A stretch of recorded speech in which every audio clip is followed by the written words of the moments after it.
Nós estamos aqui mais uma vez nessa noite e neste mês de junho o Senhor havia já posto no nosso coração que deveríamos dedicar todos os cultos do mês inteiro para falar e ministrar acerca de uma coisa só. E temos feito assim então desde o começo do mês, já é dia 19, né? Faltam praticamente uma semana e alguma coisinha para o mês acabar. E o tema tem sido o mesmo, e a cada culto Deus tem nos feito enxergar algo mais longe e sermos curados através do entendimento. Eu gostaria que você abrisse a sua Bíblia em Juízes. Amém? No livro dos Juízes de Israel, no capítulo 11, uma história muito conhecida. Mas se você por acaso não conhece, vai conhecer hoje. E em nome do Senhor Jesus, que o Espírito Santo nos ajude a enxergar, a ver, a compreender tudo que está dentro desse texto e dentro dessa história, para nos trazer clareza, ensinamento. Porque a verdade liberta, né, irmãos? Amém? Conhecimento liberta, conhecimento de Deus, a verdade de Deus. Conhecereis a verdade e ela vos libertará. Amém? Livro dos Juízes de Israel, no capítulo 11. História de um homem chamado Jefté. Jefté é aquele que fala lá em Hebreus capítulo 11 também, que foi um grande homem de Deus. Diz assim: então Jefté, gileadita, homem valente, porém filho de uma prostituta, chamada Gileade, e Gileade gerou a Jefté. Gileade era o nome do homem. Também a mulher de Gileade lhe deu outros filhos, os quais, quando grandes, expulsaram a Jefté e lhe disseram: não herdarás nada na casa de nosso pai, porque você é filho de outra mulher. Então Jefté fugiu da presença dos seus irmãos e habitou na terra de Tobi. E homens maus e levianos se juntaram com ele e com ele saíram. Passado algum tempo, pelejaram os filhos de Amon contra Israel. Quando pelejavam, foram os anciãos de Gileade buscar a Jefté na terra de Tobi. E disseram a Jefté: vem e seja nosso chefe, para que possamos combater contra os filhos de Amon. Porém Jefté disse aos anciãos de Gileade: porventura não aborrecestes a mim e não me expulsaste da casa do meu pai? Por que vocês vêm agora, quando vocês estão em aperto? Responderam os anciãos de Gileade e Jefté: por isso mesmo viemos a ti. Vem conosco e combate contra os filhos de Amon, e seja nosso chefe sobre todos os moradores de Gileade. Então Jefté perguntou aos anciãos de Gileade: se eu voltar com vocês para combater contra os filhos de Amon, e o Senhor der a eles em minhas mãos, eu serei líder de vocês? Amém? Pai, no nome do Senhor Jesus, que haja luz, que haja entendimento, que haja clareza, Deus. Que haja clareza, Senhor, em nome de Jesus. Tu não és Deus de confusão, não é Deus de trevas, de ignorância, Deus. Tu és Deus que faz luz e traz a luz, ó Deus. Em nome de Jesus, que haja no meio da tua luz, no meio do teu conhecimento, ó Deus, conserto. Que haja, Deus, no meio da tua luz, no meio do teu conhecimento, cura, Pai. restauração, redirecionamento, Pai, para a glória do Senhor. E que o Senhor, Pai, em nome de Jesus, venha cumprir o Teu desejo em nós e através de nós, em nome de Jesus, amém. Não sei quantos irmãos conhecem essa história de Jefté, é uma história um pouco longa, eu quero sintetizar o principal ponto, mas o fato é que esses dias, nós temos falado sobre rejeição, e não somente eu, mas com outros irmãos que têm ministrado, e quem tem acompanhado, também as ministrações estão na internet. Eu tenho conseguido ver que Deus tem nos levado para um canto extremo, depois Ele leva para um outro canto extremo, Esses dias estávamos falando sobre José, como um garoto que foi rejeitado, preso, e o que é que ele fez com a rejeição que ele sentiu a vida inteira dos irmãos. Depois veio o Du na outra quinta-feira, ele pegou e inverteu. Eu achei isso maravilhoso, porque os irmãos também se sentiam rejeitados pelo pai, e por isso rejeitaram também o seu irmão. E nós veremos aqui hoje, em nome de Jesus, na história de Jefté, que é uma história muito intensa, mais uma vez essa passagem do quê? Para entender o quê?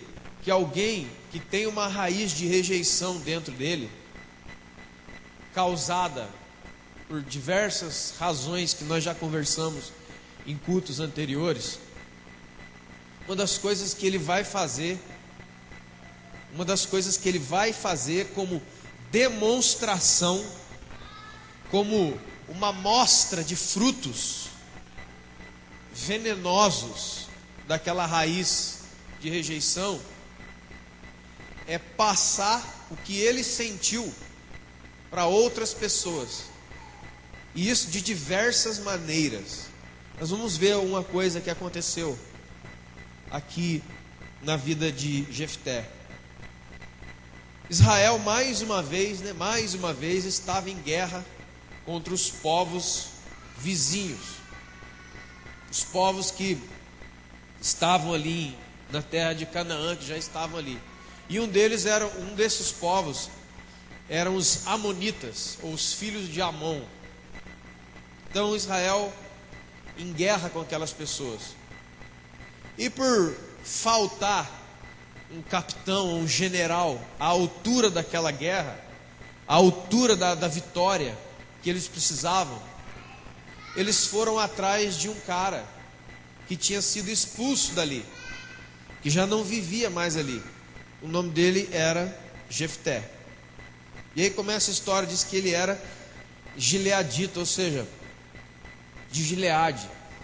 E é estranho, irmãos, que a Bíblia ela não dá ponto sem nó, Nenhuma das frases ou palavras que estão aqui para encher linguiça, para completar o resto do parágrafo, não tem um propósito. Então a Bíblia começa falando de Jefté, que ele era gileadita e era um homem valente. Por isso as pessoas foram atrás dele, porque ele era valente. Agora guarde essa palavra, que ele era um homem valente. O que é um homem valente? Um cara corajoso, um cara intrépido, um cara que não tinha medo de nada, botava a cara com tudo, um cara que enfrentava toda e qualquer situação. Esse é um cara valente. Por isso que o pessoal foi atrás dele. Porém, isso é engraçado, um homem valente, porém filho de uma prostituta. O que tem que estar esse negócio aqui? Aqui já começa, irmãos, mostrar uma raiz profunda e familiar. Nós já conversamos aqui em alguns outros cultos dentro desse tema, que a grande maioria das pessoas que estão presas ou vivem dentro de um espírito de rejeição, ou receberam em contextos de família. Já citamos aqui em cultos anteriores o perigo que é, o peso que é uma rejeição já dentro de uma gravidez, por exemplo. Mãe e pai, acontece muito isso, que está dentro da gestação, mas não queria aquela criança. Vai nascer, mas é isso aí. Ou aquele outro, não, eu quero homem, eu quero mulher, e nasce o outro, e aí fica aquele clima ou pessoas que nascem num contexto de outros irmãos, como aqui acontece, como acontece com José, e um pai ou uma mãe começa a dar preferência ou mais atenção para um do que para outro. Enfim, o contexto familiar tem sido a base, a terra fértil para que a raiz de rejeição se instale ali. Então ele era filho de uma prostituta. E o pai dele, com certeza, como diz no texto, tinha sua mulher legítima. E ele teve filhos com aquela sua mulher legítima, mas ele foi criado no ambiente desses filhos legítimos. Ele era um filho bastardo, um filho fora do casamento de Gileade. Então o que acontece? Ele é fora do casamento, ele é um bastardo, porém vai ser criado aqui com os irmãos. Chega uma hora, na idade adulta, que diz aqui, que aqueles irmãos legítimos olham para aquele irmão e falam: olha, o negócio é o seguinte, cara, você não é nosso irmão, não. Você não é legítimo dentro dessa casa aqui. Você é filho de uma prostituta, você não é filho da nossa, sai fora, vai embora daqui. Então, mais uma vez, ele segura aquela carga agora dos irmãos. E por via de fato ele sai de casa e vai embora. Vai embora e vai parar numa terra chamada Tobi. E lá ele se junta com os habitantes daquele lugar, que a Bíblia diz que eram habitantes levianos, pessoas maldosinhas assim, de duplo caráter no mínimo. E ele fica a vida dele inteira lá. Muito tempo depois, ele já adulto, todo mundo crescido, começa essa guerra contra os amonitas. E eles se lembram de Jefté. E vamos lá buscar Jefté. Quando eles chegam, eles chegam com uma proposta. Olha, nós estamos em guerra, cara de pau, né? Estamos em guerra, nos lembramos de você depois de muito tempo. Você é um homem valente. A gente escuta sobre você lá onde a gente mora, lá de onde você saiu. Então a gente veio aqui te chamar para ser guerreiro, para ser um general no nosso meio, para nos liderar em guerra. Aí se manifesta o primeiro sinal, o sintoma é revelado na frente deles, que é um sintoma de negação. Ele não queria ir, não queria, negação e condição. Primeiro ele falou assim: eu não vou, a não ser que vocês façam o que eu quiser. Se vocês não fizerem como eu quiser, como eu quero, eu não vou. E aqui dentro desse texto, aqui no versículo 7, ele também manifesta essa raiz profunda lá do passado que não havia sido curada. Olha, irmão, aí vem aquele ditado, né? O tempo cura, o tempo cicatriza, né? Vamos dar tempo ao tempo, essas coisas, irmão, não existe na Escritura. O que sara é a ação do Espírito Santo, o que sara é a palavra, o que sara é Jesus, o que converte a Jesus, o que quebra a maldição, o que destrói essas coisas é o relacionamento e o contato com Deus. Havia passado muito tempo, mas a primeira coisa que ele falou é: mas não foram vocês que me botaram para fora, o que vocês querem comigo agora? Ó, então ele colocou negação, ele colocou condição, e ele abriu o peito e mostrou esse coração ainda ferido, depois de muitos anos. Mas vocês não me botaram para fora, o que vocês estão querendo comigo agora? Vieram atrás de mim agora por quê? Estão precisando de mim? Como ele coloca aqui, agora quando vocês estão em aperto, vocês vêm me procurar, né? É o chamado jogar na cara, né? É o chamado lançar em rosto, mais bonito. Jogou na cara deles um passado não resolvido. Talvez esses anciãos de Israel pensaram que por se passar muito tempo, que por Jefté já ter uma outra vida, numa outra cidade, ter seguido a vida, estava tudo certo. Então eles chegaram como se nada tivesse acontecido, Ou como se Jefté já tivesse superado tudo isso. Jefté é um homem valente, famoso na outra cidade, seguiu a vida. Quando eles chegaram e eles se encontraram, Jefté já mostrou o coração. Falou: não, mas você vem me procurar quando vocês estão precisando de coisa? Aí vocês vêm me procurar, né? Aí eu sou de oração, né? Aí eu sou pastor, né? Aí eu sou seu irmão. Aí eu sou seu pai. Aí eu sou sua mãe. Aí agora eu sou seu amigo, né? Muitas pessoas que têm a rejeição dentro delas vão agir exatamente dessa maneira.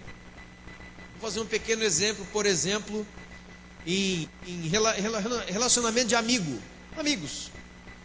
3, 4 amigos sempre andavam juntos, oravam juntos, faziam um monte de coisa junto, ia na casa do outro, tinha uma comunhão, sempre ajudavam o outro.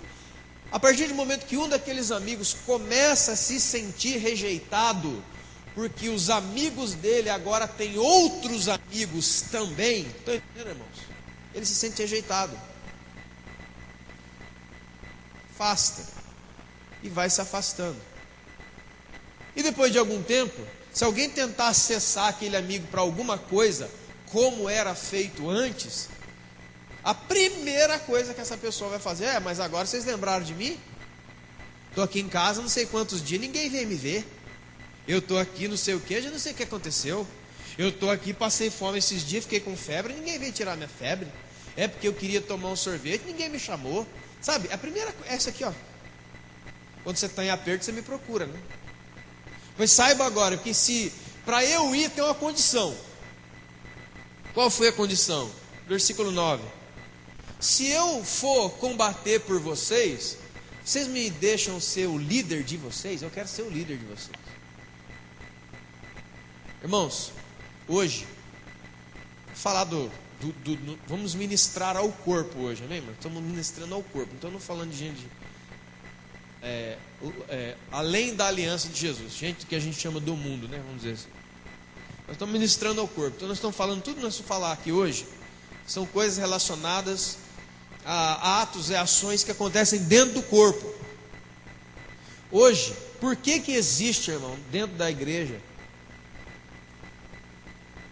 de uma maneira geral, pessoas que são tão adoecidas, ou estão adoecidos, ou estão com feridas no seu coração, e ele começa a almejar, ele começa a desejar uma posição. Enquanto não der aquela posição para ele, ele se sente rejeitado, ele se sente não querido, ele se sente não aceito. Por quê? Porque ele não é o líder mais, porque agora ele não é o ministro mais, porque agora ele não é o pastor mais, porque agora ele não é o pregador mais, porque agora ele não é aquele irmão que ora mais. Então ele fica ressentido, fica magoado. E uma das coisas que acontece como fruto disso é o isolamento. Isolamento e autocomiseração. A pessoa fica lá: coitado de mim, me abandonaram. Nossa, eu já servi tanto nessa igreja, já limpei tanto o chão, e agora ninguém me chama para nada. Sabe essas conversas? Aí, ó. Coração adoecido ali. Ele queria ser líder. Olha a colocação. Tudo bem, eu vou lá guerrear, só que tem uma coisa, hein? Eu tenho que ser o líder. Porque se você não me der uma posição onde as pessoas me olhem, onde as pessoas me obedeçam, onde as pessoas sejam obrigadas a me ouvir, obrigadas a me obedecer, obrigadas a olhar para mim, e até mesmo que falsamente obrigado a me aceitar e me amar, eu não quero.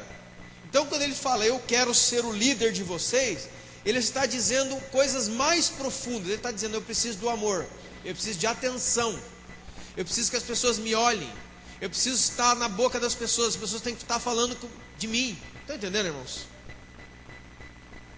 Não é que ele queria: eu quero ser o líder só por ser. Não, ele está transparecendo os desejos do seu coração rejeitado. Porque eu nasci numa casa onde eu era uma pessoa ilegítima, nunca fui nada lá.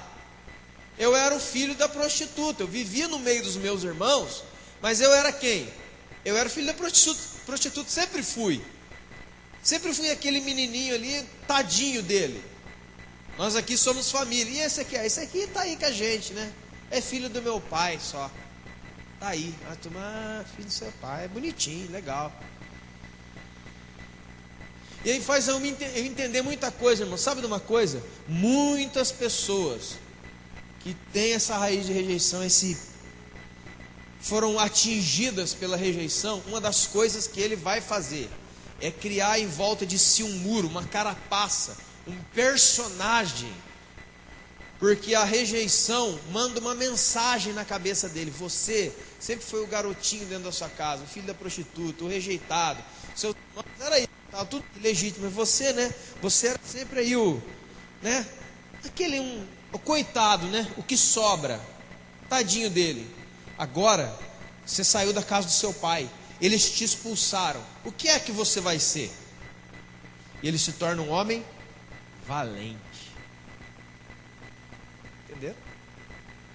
Muita gente, por causa da rejeição, por causa desses padrões de sentimento que recebem, principalmente na adolescência e juventude, criam um personagem para viver, onde, na maioria deles, tem que ser um cara valente, tem que ser uma mulher valente. Por quê? Qual é a mensagem? Ninguém mais irá me ferir.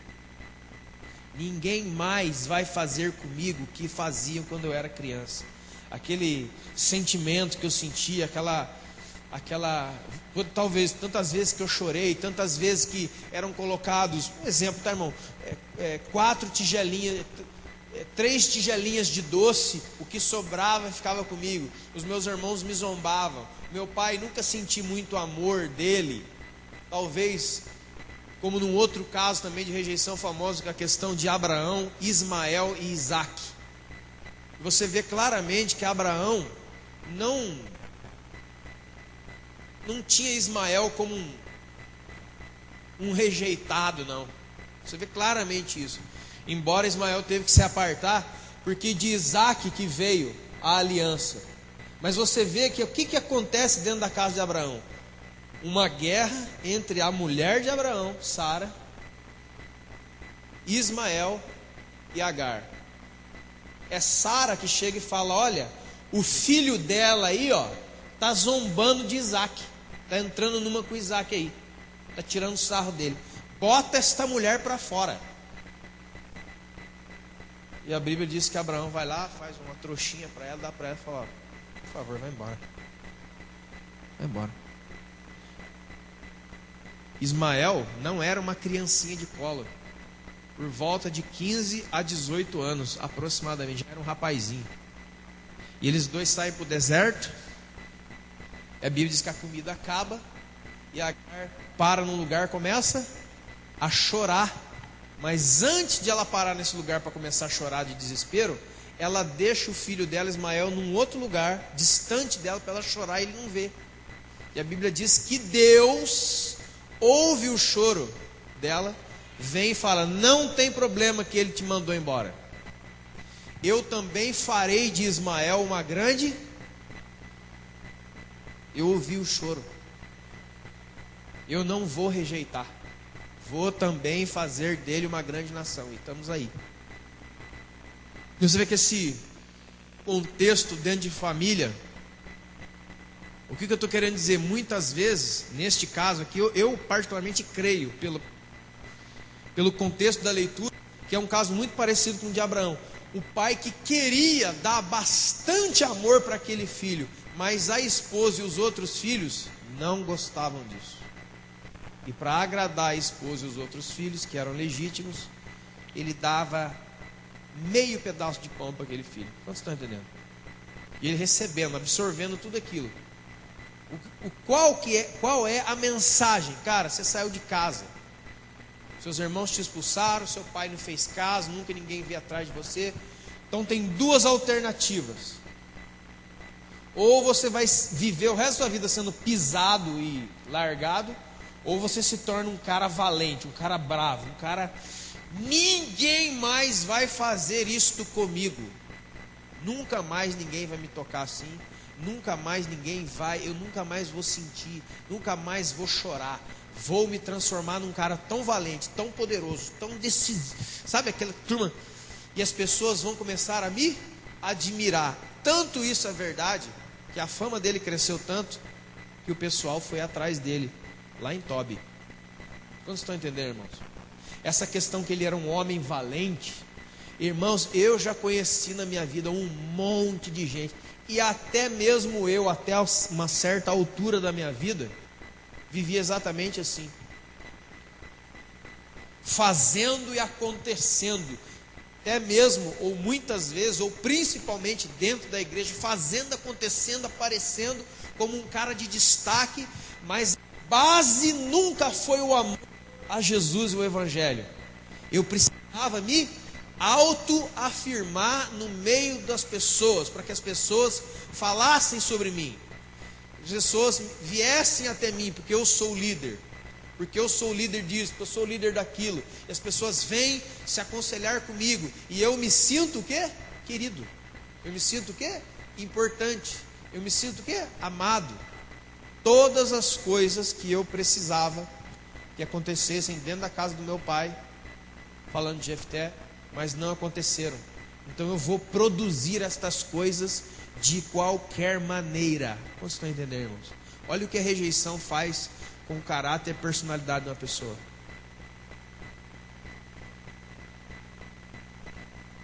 Quero ser líder.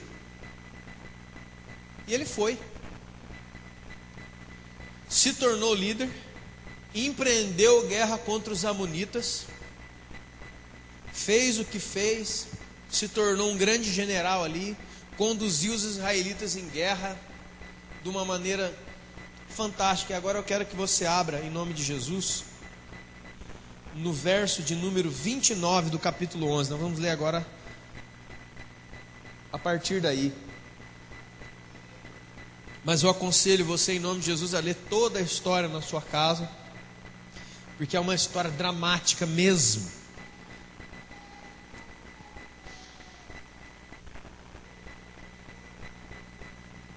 Verso 29. Então o Espírito de Deus veio sobre Jefté, e atravessando ele por Gileade e Manassés, passou até Mispa de Gileade, e de Mispa de Gileade passou contra os filhos de Amon. Escute agora. Ele era um general de guerra. Ele já estava dentro de um posicionamento de liderança, recebendo as coisas que ele precisava receber, por causa do alto grau e do nível de rejeição que ele, até então na sua infância, viveu no seu contexto familiar. Escute agora. Fez Jefté um voto diante de Deus. Um voto é uma promessa. E ele disse: Senhor, se com efeito entregares os filhos de Amon nas minhas mãos, ou seja, Deus, se o Senhor me usar para ser um guerreiro, um líder, e através das minhas mãos nós vencermos os amonitas, 2 pontos. Olha a promessa, ó.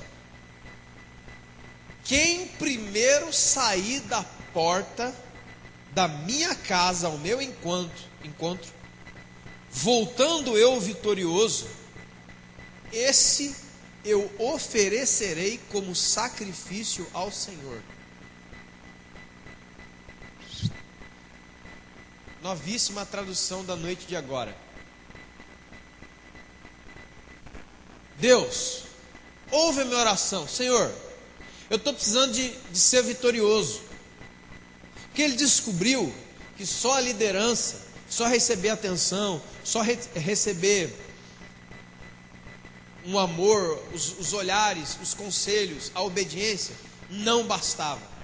Ele precisava de ser também vitorioso. Ele percebeu que somente o cargo de liderança não deu para encher o copo dele, vamos dizer assim. Ele precisava ganhar aquilo ali, e precisava estar com o nome dele na plaquinha dos heróis. Então ele fez a seguinte oração: Deus, é o seguinte, se o Senhor usar a minha vida e der poder para mim, e eu ganhar essa guerra, a primeira pessoa que sair de dentro da minha casa, eu vou matar e oferecer como sacrifício, Senhor. Assim como o sacerdote oferece uma ovelha eu vou matar a primeira pessoa que sair de dentro da minha casa.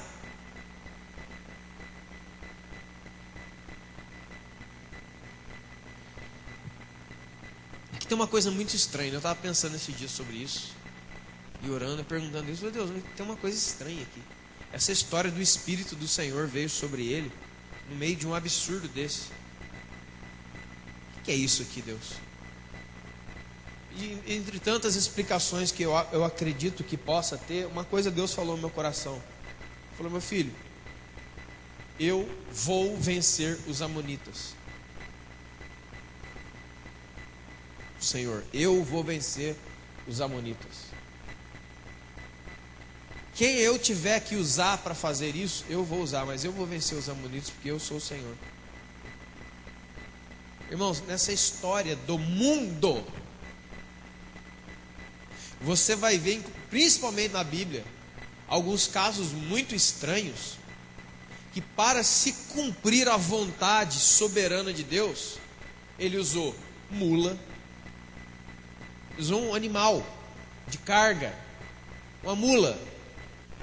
E alguém pergunta: a mula tinha vida com Deus? A mula jejuava, orava, estudava a palavra, ia no culto todo domingo. Pessoal, o culto aqui, tá, chega um cavalo, vai entrando, aí pega uma baia ali, põe ali e fica no culto. A Santa Ceia é um problema para ele. Não tinha vida com Deus, um bicho. Não somente isso, Deus também chamou Nabucodonosor e Ciro de meus servos.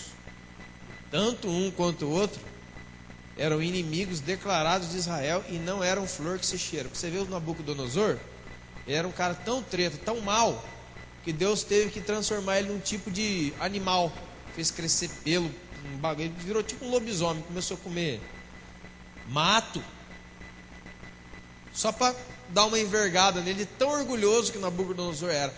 Mas um dia Deus falou: eu vou pegar Nabucodonosor e vou usar como instrumento contra o meu povo Israel.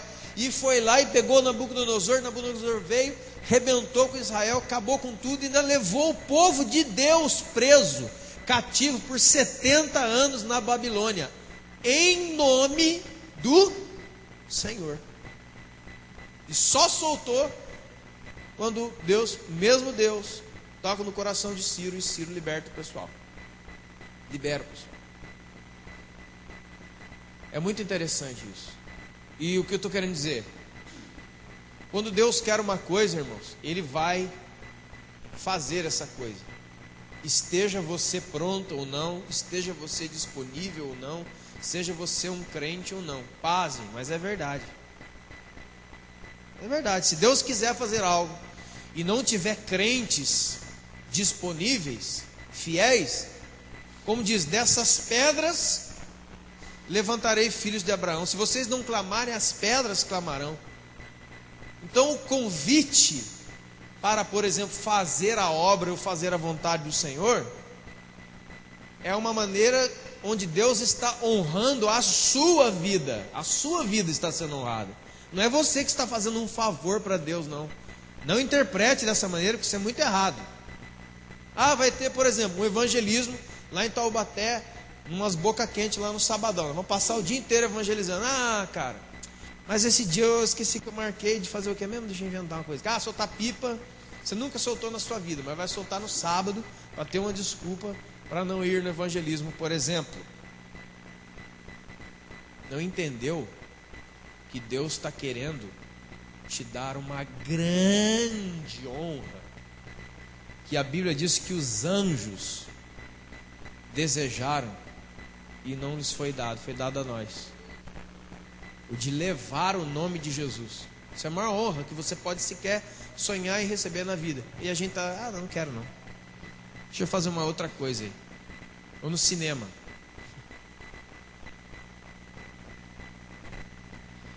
Esse foi o voto.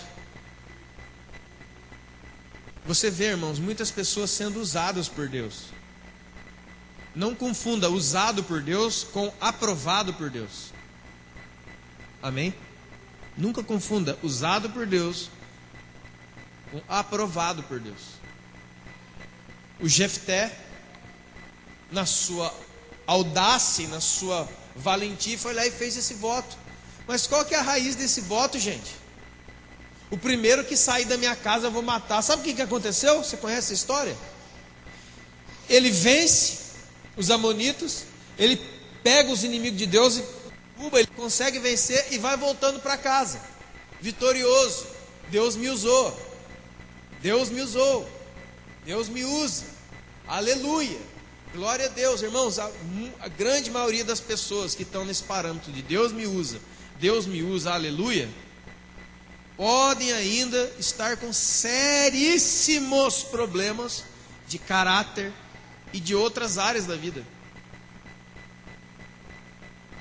Deus me usa, vencemos, que bênção. Aí vem, chegando perto da casa dele, quem é que abre a porta e sai correndo para abraçar ele? Quem é? A filha dele. A filha abre a porta, não sabe de nada. Pai, você venceu. Abraçou ele. Sabe o que aconteceu? Ele contou para ela. E ela pediu até um tempo para poder chorar com as amiguinhas dela, porque ela ia morrer. E ao cabo, o fim dos dias que ela pediu de prazo para o pai dela, para ela poder prantear a sua virgindade, que ela não ia se casar, ela voltou ao pai. E o Jefté, sabe o que o Jefté fez? Matou a filha dele, em nome do Senhor. Procura na Bíblia se Deus pediu algum sacrifício. Foi ele que foi falando. Não é como o que aconteceu com Abraão. Me dá o teu filho, e como prova. E lá naquele momento Deus segura a mão de Abraão, falando: não precisa disso. Está ali o sacrifício. Aqui Deus não pede nada, Deus não fala nada, é Ele que começa. Não, vou dar o primeiro que sair, eu vou matar, porque é muita glória, irmãos. Pessoas que são cativas ou estão contaminadas com o espírito de rejeição, fatalmente irão sacrificar os seus familiares em nome do Senhor. Estou entendendo? Vai sacrificar o seu casamento, vai sacrificar a sua esposa, a esposa vai sacrificar o marido, os pais sacrificarão os filhos em nome de Jesus, em nome de estar fazendo a obra de Deus, em nome de eu amo muito Jesus, eu estou disposto a entregar tudo no altar. Essas coisas que as pessoas vão falando aí, e fazem. Mas Deus nunca pediu nada disso. Deus não pediu nunca para ninguém pular fogueira, santa ou profana. Ninguém pular fogueira nenhuma. Isso é coisa de festa junina. E nem esses votos escabrosos que um monte de gente anda fazendo, porque para tentar atrair a Deus de alguma maneira, irmão, isso é ridículo. Nós vivemos da graça do Senhor. É da graça de Deus que nós vivemos, de um dom, de um favor imerecido, de uma misericórdia, de um amor de Deus. Não entre neste padrão de fabricar, tentar ser agradável a Deus através dos seus votos, sacrifícios ou peripécias espirituais, como alguém que acha que é mais chegado, ou será mais aceito, ou será mais ouvido por Deus, porque ele foi no monte 30 dias, então nós estamos indo no monte, e aí ele não percebe, ele está usando aquilo ali como uma maneira de agarrar a Deus e fazer com que Deus faça o que Ele quer. Poucas pessoas, infelizmente, têm ido à oração e têm ido ao monte, ou têm ido não sei aonde, para ouvir o que Deus quer dizer para eles. Não, eles já vão com um propósito, já está certo. O que nós queremos, pessoal da igreja? Nós queremos o crescimento, 10 almas, 20, sei o que, dinheiro, casa, sei lá o que nós queremos. Nós queremos que a igreja cresça. Então a gente já está aqui com os nossos pedidos. Vamos falar no monte, que aí orando no monte, ou orando de joelho, orando com o joelho só, orando com a luz apagada, com a luz acesa, clamando, chorando, ou fazendo alguma coisa, aí Deus não vai aguentar, Ele vai ter que fazer o que a gente quer. Irmão, isso é um absurdo. Está entendendo o que eu estou falando? Vamos lá ouvir o Senhor, para que o Senhor diga o que Ele quer que nós façamos. Isso é chato. Eu já vou porque eu quero me fazer ouvido e quero ser atendido. Deus, eu quero esse negócio aí, ó. Né? Aí tem o teu nome, né? Corrente de oração. Vamos amarrar o pé de Jesus, Ele vai dar o que a gente quer. Em nome de Jesus, Jesus vai dar o que a gente quer. Difícil. Rejeição produz o sacrifício de muita gente em casa. Esse é um assunto, já é um assunto muito maior, que ele tem muitas dobras que não vai dar para a gente tratar hoje, mas fica para uma outra hora essa questão de família, obra de Deus também, que é uma coisa. Mas eu quero te dizer, ele matou a filha dele. Por quê? Como que ele conseguiu fazer algo desse jeito? Como que ele conseguiu fazer um voto lá atrás? Como que ele promete um ser humano da família dele que sairia das portas da casa dele como sacrifício, porque ele quer uma tal de vitória, porque ele quer vencer os inimigos? Irmãos, o nível de rejeição na vida de Jefté era tão grande, era tão profundo, que se ele não tinha o amor que tanto ele quis do pai dele, não teve pela filha dele. Quantos estão entendendo? O amor que ele tanto precisou do pai, que ele era filho de uma prostituta, não era legítimo, quando ele teve a sua filha legítima, não conseguiu amá-la como ele queria ser amado.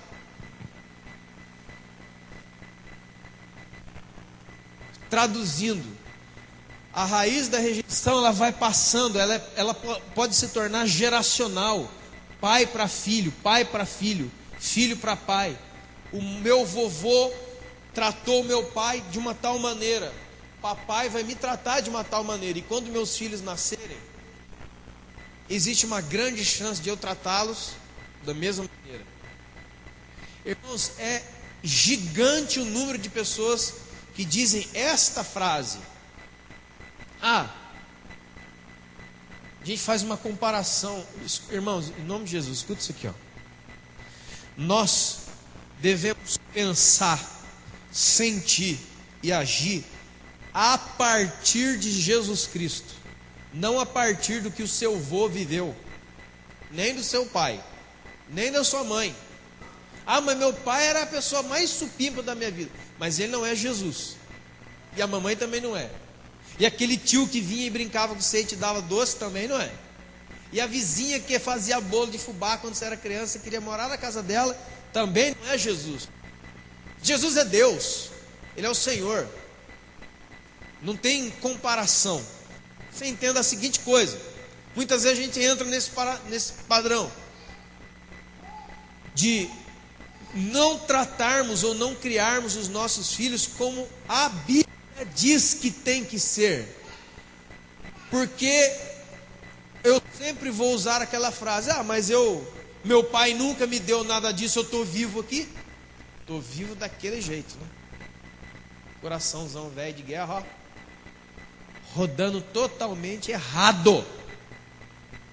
Eu não busco a referência, a fonte na palavra do Senhor, na voz do Espírito Santo. Não, eu vou ver o que vovô fez comigo.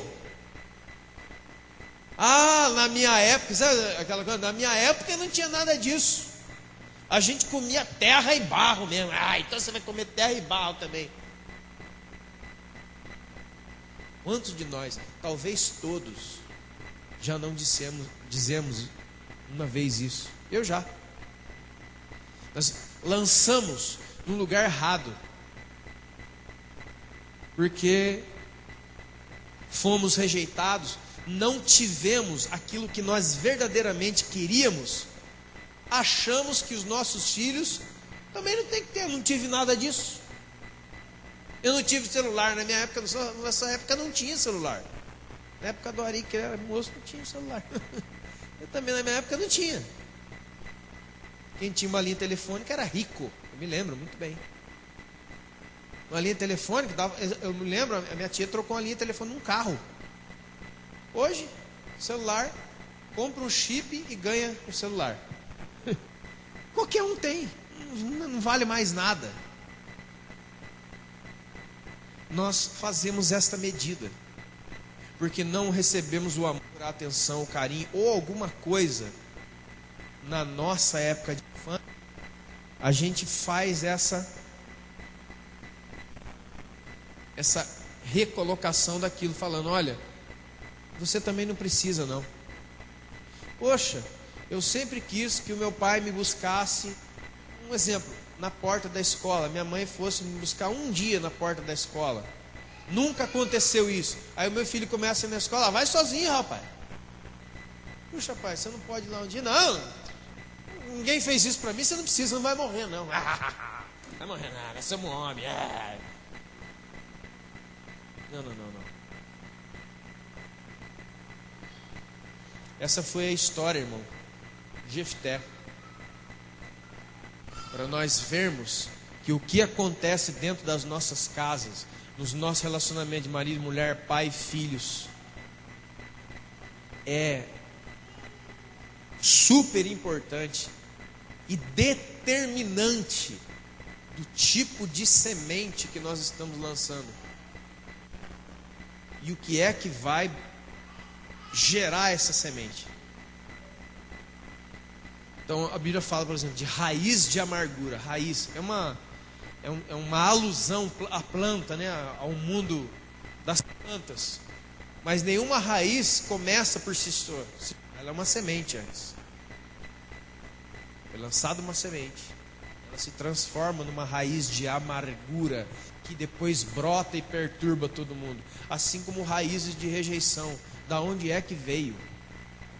Por isso, irmão, o grande poder que Deus lança, o grande poder para quebrar, para fazer secar essas raízes, uma delas, sabe o que? É o perdão. Por isso que a Bíblia fala tanto de perdão, e a gente fala tanto de perdão aqui, tanto, que o perdão, ele é o seca isso. Ele seca. E não adianta, irmão, pode passar 50 anos, não sei quantos anos, o tempo não cura não, tem que perdoar. Que você pode ver um desafeto seu, ou que você tem depois de muitos anos, você não vai conseguir. E eu encerro com uma coisa que eu falei para uma pessoa essa semana, uma conversa, e eu estava conversando com a pessoa e Deus falou no meu coração: fala para ele isso aqui, ó, e escute bem isso aqui. E ele falando, e eu comecei a sentir, na hora que a pessoa estava falando, eu comecei a sentir medo na voz do cara. Medo de errar de novo. Você tem medo de errar de novo? Você tem medo de errar de novo por quê? Porque errar é pecado e você ofende a glória e a bondade e a santidade de Deus? Ou você tem medo de errar de novo, que se você errar de novo, você não será mais aceito? Você será rejeitado. Está entendendo, amigos? De onde é que vem o nosso medo? De onde que vem o nosso medo de errar? De falhar, de fracassar, de uma observância da glória e da santidade e da beleza de Deus? Ou de ser rejeitado de novo? De ser apontado outra vez? Você caiu de novo, hein, cara? Você errou de novo, cara, de novo. E aí você sente aquele negócio, e aí vem uma mensagem: está vendo? Você tem que sair dessa igreja, você tem que sumir daqui. Você tem que desaparecer do convívio das pessoas. Por quê? Porque eles vão olhar para você e você vai se sentir rejeitado. E isso você não pode se sentir mais, você tem que fugir. Foge, sai fora. Quanto você está entendendo? Ele começou a falar, eu comecei a sentir medo. Eu falei: cara, deixa eu falar uma coisa para você que Deus colocou no meu coração. Eu falei assim: venha para a igreja, esteja na igreja e se sinta bem, se sinta em casa, se sinta amado. E não, eu já adiantei a carroça com ele. E não tenha medo de errar de novo, porque você vai errar de novo. Talvez você não erre no mesmo lugar, e nós vamos trabalhar para isso. Também aí, redundância, não é isso que eu estou dizendo. Mas muitas vezes, quando uma pessoa retorna ao seu convívio, Uma pessoa que ficou fora do seu convívio porque cometeu um erro, retorna ao seu convívio. Aí vem aquela frase do inferno, maldita. Ah, tudo bem, eu te perdoo, tá? Mas eu fico com um pé atrás. Isso é maligno, essa desgraça. É diabólico isso. Por quê? Já pensou se Jesus trabalhasse assim com a gente? Você estava no inferno, cara.